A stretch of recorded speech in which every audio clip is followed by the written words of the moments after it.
उन्होंने बस फ्री कर दिया औरतों के लिए, लेडीज के लिए, तो बसों में तो फ्री है, कोई रोकने वाला नहीं है। उसे बिजली फ्री करते, बिजली फ्री है तो वक्फ बोर्ड को क्यों नहीं सही से चलाया था, उसको कौन रोक रहा है? अगर आज चाहे तो तनख्वाह कल मिल जाएगी। ये आए हैं, कभी भी हमें वक्त पे सैलरी नहीं मिली। पिछली बार 1 साल हो गया, हम बैठे थे यहाँ 4-5 दिन, हमें 11 महीने की तनख्वाह जब मिली थी बड़ी मुश्किल में जा करके, और अभी भी फिलहाल 9 महीने हो चुके हैं, 200 महीना लगा हुआ है। किन हालात से गुजर रहे हैं आप?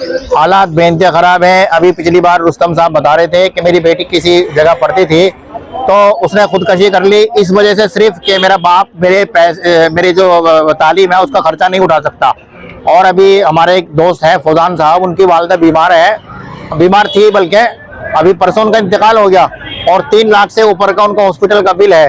वो बेचारे कहाँ से देंगे, किस तरीके से करें? बहुत हालात खराब है, बेइंतहा खराब है, रोजमर्रा के खर्चे नहीं निकाल सकते लोग। वो भी इमाम है? फौजान साहब इमाम है वहाँ, उसमें मस्जिद बड़वाली कश्मीरी गेट में, मोरी गेट में इमाम साहब है वो, और ओखले में रहते हैं जहाँ चेयरमैन साहब रहते हैं, कि किसी की कोई मदद नहीं करते। और याकूब साहब को इन्होंने बर्खास्त कर दिया था सिर्फ इस वजह से, उसमें सीओ साहब का और चेयरमैन साहब का इख्तिलाफ था, उस मैसेज में कुछ भी नहीं था। हमारे पास रास्ता ये है, अनिश्चित काल के लिए हम जो है अपनी एहतजाज, अपना प्रोटेस्ट जारी रखेंगे जब तक नहीं होगा। अगर चेयरमैन साहब नहीं चला सकते हैं तो आप जो है छोड़ दीजिएगा, अगर आपके बस का नहीं है वक्फ बोर्ड चलाना। ये कौम की अमानत है, कौम की प्रॉपर्टी है, आपकी जाती पर्सनल प्रॉपर्टी नहीं है ये कि आप अपनी मनमानी से करेंगे। और अगर कोई आपसे सवाल करेगा तो आप उसको धमकियां देंगे, उसके साथ बदतमीजी करेंगे या उसको गाली गलौज करेंगे। ये कोई इंसानियत नहीं होने वाले हैं। 10 महीने से हमारी तनख्वाह नहीं मिल रही, सारे इमाम हजरात परेशान हैं, काफ़ी परेशान हैं। कर्जा चाहते हैं, कर्जा भी नहीं मिलता, और कितना क्या क्या करके कर्जा लेंगे? 1 महीना 10 दिन 15 दिन 2 महीना रिटर्न भी तो करने पड़ेंगे। फिर उन्होंने अपनी पूरी जिम्मेदारी निभाई होती, आज इमाम रोड पर नहीं आते, रोकते भी नहीं। ये पहली मरतबा ऐसा हुआ जब से आम आदमी पार्टी की सरकार आई है, इस गवर्नमेंट के अंदर में वक्फ बोर्ड चल रहा है, तो आम आदमी पार्टी की सरकार को चाहिए, केजरीवाल को चाहिए कि वक्फ बोर्ड को सही से चलाए। हकीकत ये कि सरकार का ध्यान इस पर नहीं है। अगर सरकार का ध्यान होता तो वक्फ बोर्ड सही से चलता, इमामों को हर महीने तनख्वाह मिलती। मेरे मोहतरम, उन्होंने बस फ्री कर दिया औरतों के लिए, लेडीज के लिए, तो बसों में तो फ्री है, कोई रोकने वाला नहीं है। उसे बिजली फ्री करते, बिजली फ्री है तो वक्फ बोर्ड को क्यों नहीं सही से चलाया था, उसको कौन रोक रहा है? आज चाहे तो तनख्वाह कल मिल जाएगी हमारी। सरकार इससे बेदार नहीं है, सरकार को बेदार होना चाहिए और वक्फ बोर्ड पर तवज्जो देना चाहिए, और या तो वक्फ बोर्ड को मतलब बर्खास्त करना चाहिए, नहीं से वक्फ बोर्ड बनाए, वक्फ बोर्ड वक्फ बोर्ड को अगर बर्खास्त कर दिया जाए, रद्द कर दिया जाए, या खुद अमानतुल्लाह इस्तीफा ले लें, या उनको डिसमिस कर दिया जाए, इन हालात में आप लोगों का हल हो जाएगा? बिल्कुल हल हो जाएगा। फिर सीओ के हवाले होगा और सीओ डिविजनल कमिश्नर के हवाले होगा, एसडीएम इसको चलाएंगे। तो मेरे ख्याल में लगता है कि सीओ तो आज भी कर सकते हैं। हाँ, सीओ तो आज भी कर सकते हैं। तो सीओ और चेयरमैन साहब का मैं बताऊं कि आज तक इनका तालमेल हुआ ही नहीं। जो भी सीओ आया है तो यहाँ पर वक्फ बोर्ड में टिका ही नहीं, हफ्ता 10 दिन वक्फ बोर्ड छोड़ के भाग गए।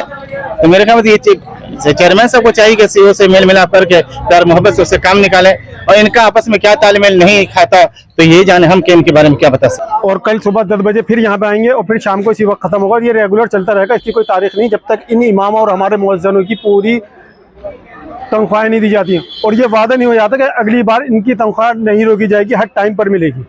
तब तक ये हमारा धरना मुसलसल चलता रहेगा। अगर यहाँ पे भी काम नहीं बना तो अमानतुल्लाह खां के घर के आगे भी करेंगे इंशाल्लाह, वहाँ भी बढ़ जाएंगे, यहाँ पे भी चलेगा, वहाँ भी चलेगा। लेकिन हम चाह रहे हैं पहले यहीं से काम मुझे नहीं मानेंगे तो वहाँ भी पहुँचेंगे, ओखले में भी पहुँचेंगे, ताकि उनके लोगों को पता चले कि हमारा एमएलए जिसको हम चुन के भेज रहे हैं हमारे लोग इमाम और मुअज्जिनों के साथ कर क्या रहा है।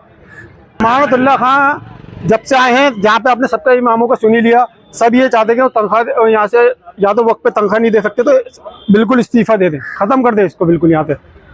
और दूसरा बोर्ड जिस तरह बन के आता है उसका इलेक्शन हो तो दूसरा बोर्ड बने, और ऐसा भी नहीं हो सकता तो ऐसा कर दें वक्फ बोर्ड मुसलमानों के हवाले कर दें। जिस तरीके से अकाली और निरंकारी हमारे सिख भाई हैं, उनके अंदर एक 2 ग्रुप होते हैं, इलेक्शन होते हैं, जो चुन के आता है वो अपने गुरुद्वारों का निज़ाम चलाता है, इस तरह वो हमारे हवाले करते हैं। मुसलमान अपने नुमाइंदे खुद चुन के आएंगे और अपनी मस्जिदों और मदारिस को और इन सब चीज़ों को अपना आप चला लेंगे। 9-10 महीने से सैलरी नहीं मिली है, कोई बाहरी इनकम नहीं है, और हम लोग की जो मसाजिद ऐसी जगह में है जहाँ गैरों की आबादी है, मुसलमानों का घर एक भी नहीं है, और हफ्तेवारी नमाजी हैं, जुमा को लोग आते हैं नमाज़ पढ़ने के लिए, बाकी 2-4-5 ऐसे आते हैं। तो अब कहते कहते भी अब शर्म महसूस होने लगी है कि अब किससे क्या कहें, कितने दिन कहें और कब तक कहें। खाना पीना तो वो मस्जिद में ही रहते हैं, एक जगह बिस्तर लगा लेते हैं, बना हुआ है हुजरा टाइप का, वही रहते हैं। खाने के लिए यही है कि अब किसी से बोल दिए कि भाई वो हमें राशन पानी दिलवा दो, किसी से कोई 500 रुपया दे दिया, कोई 200 रुपया दे दिया, इसी तरीके से अभी चल रहा है। बस केजरीवाल साहब से तो ये कहेंगे भाई आपकी हुकूमत आपके ज़ेरे निगरानी में है, आप हम सब का ध्यान रखिए। और शुरू से आपने जब इलेक्शन का टाइम था, जब भी आपने ऐलान किया था कि भाई हम सबके साथ हैं, तो आज अल्लाह का करम है कि आप उस वादे पर हैं। तो हम लोगों का भी ध्यान रखिए। और आपके ज़ेरे निगरानी में दिल्ली वक्फ बोर्ड है और हम लोग वक्फ बोर्ड के इमाम हैं। हम लोग कहीं जाएंगे, हमारा तो यही है, वक्फ बोर्ड के सामने ही आएंगे, यही हमारा मुतवल्ली है, सब कुछ है।